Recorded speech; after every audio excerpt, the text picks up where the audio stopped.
أعوذ بالله من الشيطان الرجيم بسم الله الرحمن الرحيم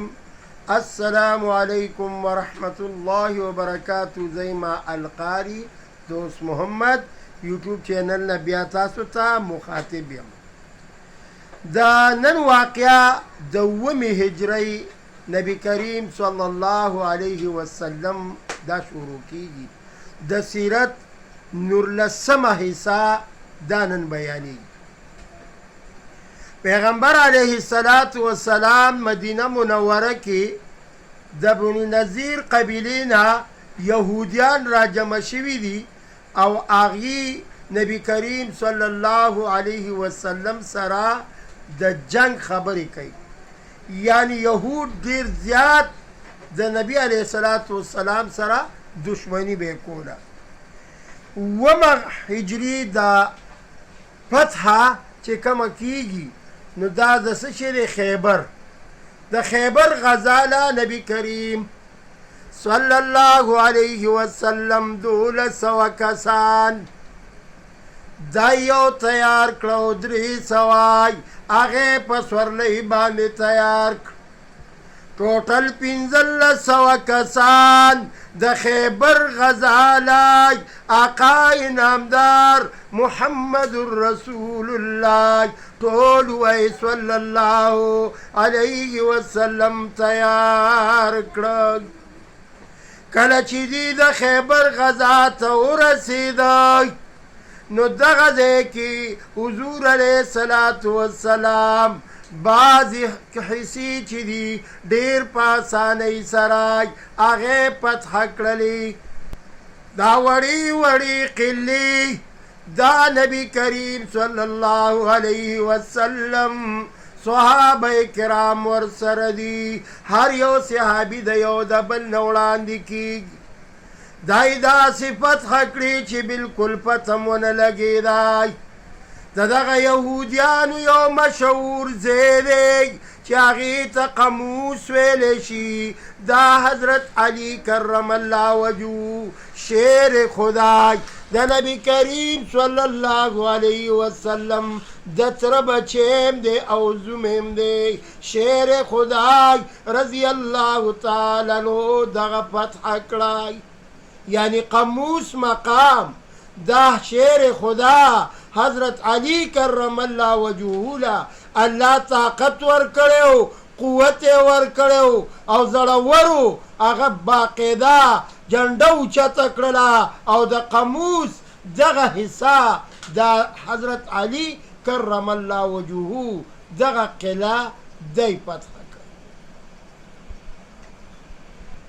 الان کې دا داسې قلعه وه چې قاموس نوم چې دی ډېر مشهور ځای دی.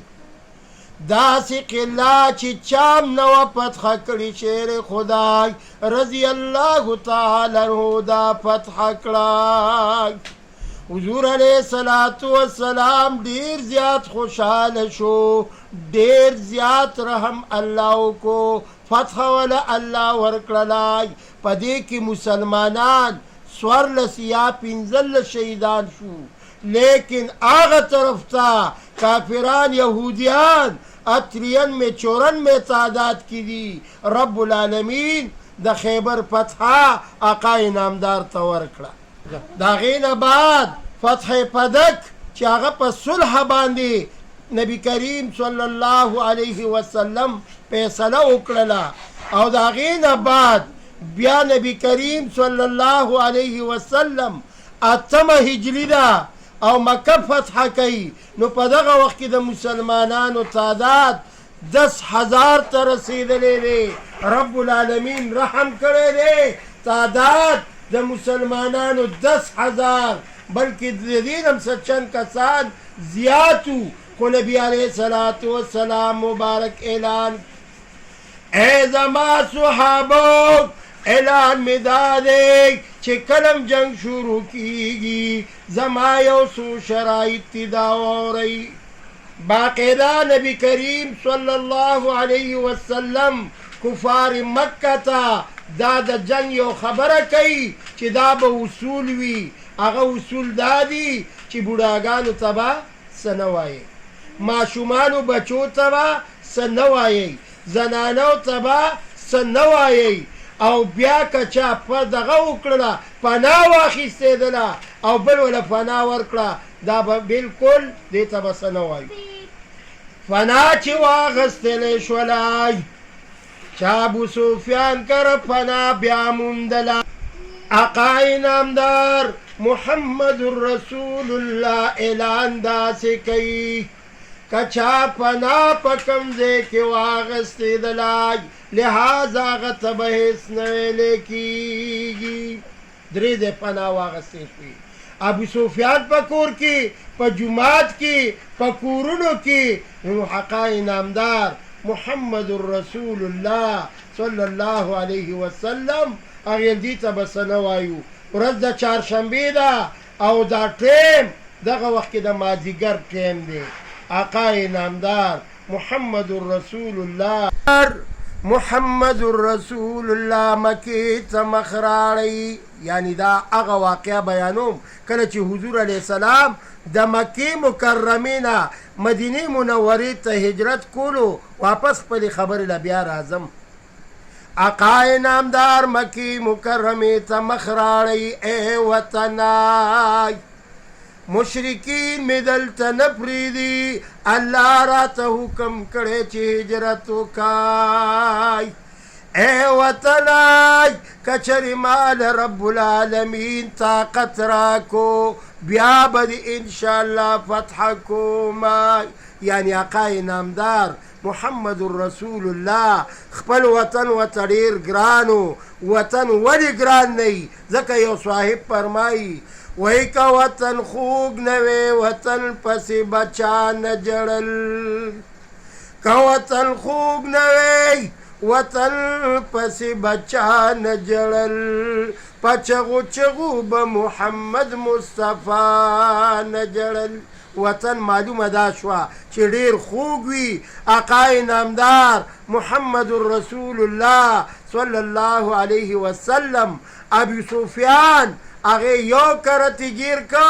لیکن هېڅ یې ورته ونه ویل دویم کرتې پرېښوده ابو سفیان پړه کې دا محسوسه کړه چې واقع دا د آخر زمانې پیغمبر دا بلکل پرشتونی دی دا رحمت للعالمین دی ایمان یې راوړو او مکه الله پاک فتح کړه نبی کریم صلی الله علیه وسلم خپله اوښه مبارکه باندې سورلی کوي او د مکې ښار ته ننوځي نو ډېر په عاجزۍ سره هسې نه چې بیا خلک ووایي چې دا څنګه پیغمبر و دا د نبي علیه السلام اخلاق و ابي سفیان هغه چې ایمان راوړو نو دا د نبي کریم صلی الله علیه وسلم د ښایسته اخلاقو د وجې نه چې یاره دومره صبرناک دومره مینه دومره ولوله دومره محبت او دومره لوی زړه چې زه ښه ګیر کړم او ما ته څه نه ویلي نو د اخلاقو په وجه باندې هغه ایمان راوړ مکه فتح شوه نبی کریم صلی الله علیه وسلم ډېر زیات خوشحاله شو خو لیکن دغه اقتدار چا ته حواله کوي چا له امیري ورکوي حضرت عتاب بن اسد ته مکه مکرمه حواله کوي او په خپله مدینې منورې ته راځي مکه کې 15 ورځې نبی کریم صلی الله علیه وسلم قیام وکړو او د مدینې منورې مهاجرو او انصارو د هغې دا خیال راغی چې هسې نه نبی کریم صلی الله علیه وسلم هلته ایثار شي نبی علیه الصلاة والسلام وفرمیل چې زما نوره زندگی تر مرګه پورې زه به مدینه منوره کې یم نو مدینې منورې ته آقا انعامدار محمد رسول الله صلی الله علیه وسلم مدینې منورې ته راغی باقی زندگی آقا دو جهان په مدینه منوره کې تیره کړله او بې د دې دنیا نه فرده شوی دی مدینه منوره هغه وطن دی محمد امین حاجي صاحب رحمه الله چې کله مدینې منورې ته لاړی خپلې پاڼې یې وویستلې او په ترخ کې غېږ کې ونیولې او اواز کوي چې زړګیای سترګې لګوه د قدم لاره نه دای زړګیای سترګې لګوا د قدم لار نه ده حضرت پر ایخي قدمونه دومره خواره نه ده دا هغه مدینه منوره ده او په زړه مې راورېږي ګلزار د مدینې او گلزار د مدینې الله زار د مدینې او په زړه مې راورېږي ګلزار د مدینې الله دې والله ټول مسلمانان مدینه منورې ته بوتلی کي زما دې زړه کې یو جوش راغی ځکه مې دا وویل چې په زړه مې راورېږي ګلزار د مدینې والسلام